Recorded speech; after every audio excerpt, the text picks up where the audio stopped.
Part 7। তো এপিসোডের শুরুতে আমরা দেখতে পাই যে সিলভার রেইন টেরাসের ইয়ং মাস্টার অর্থাৎ জো সেই লোকটিকে বলছিল যে তাহলে তুমি কি ইয়াংকে মেরেছো। লোকটি তাও বলতে থাকে যে হ্যাঁ আমি হত্যা করেছি। এই কথা শুনে জুও অনেক রেগে যায় আর সে সেই লোকটির বুকের ভেতরে তলোয়ার চালিয়ে দেয় আর তলোয়ার ঢুকে বলে যে তুমি কি ইয়াংকে হত্যা করেছো। লোকটি তাও বলতে থাকে যে হ্যাঁ আমি হত্যা করেছি।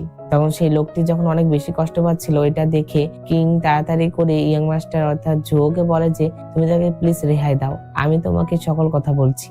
আসলে সেই লোকটি আরেকটা হলেই তো তাদের নাম বলে দিত, কারণ এটা তো তাদেরই প্ল্যান ছিল। তখন জো কিংকে বলে যে তাহলে এর পেছনে আপনিই ছিলেন। 100 ফ্লাওয়ার কোর্ট কবে থেকে আবার কাউন্টি ইয়ামিনের কাজ শুরু করলো।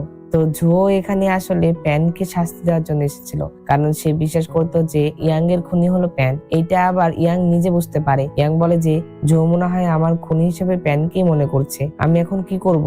তখন প্যান জুয়োকে বলে যে আমি তো কখনো আশা করিনি যে সিলভার রেইন টেরেসের ইয়ং মাস্টার তুমি হবে, তোমার এক নজর খুনির চোখ আছে। তখন জুয়ো বলে যে ইয়াং এর আগে আমার জীবন বাঁচিয়েছে। তোমরা যদি এই ড্রামাটির সম্পূর্ণ ভিডিও দেখতে চাও তাহলে অবশ্যই আমার চ্যানেলে ক্লিক করবে, তারপরে হোমে ক্লিক করবে। এখানে তোমরা সকল ড্রামা প্লেলিস্ট পেয়ে যাবে। এখান থেকে তোমরা যে ড্রামাটি দেখতে চাও সেটা সম্পূর্ণ দেখতে পারবে। ধন্যবাদ।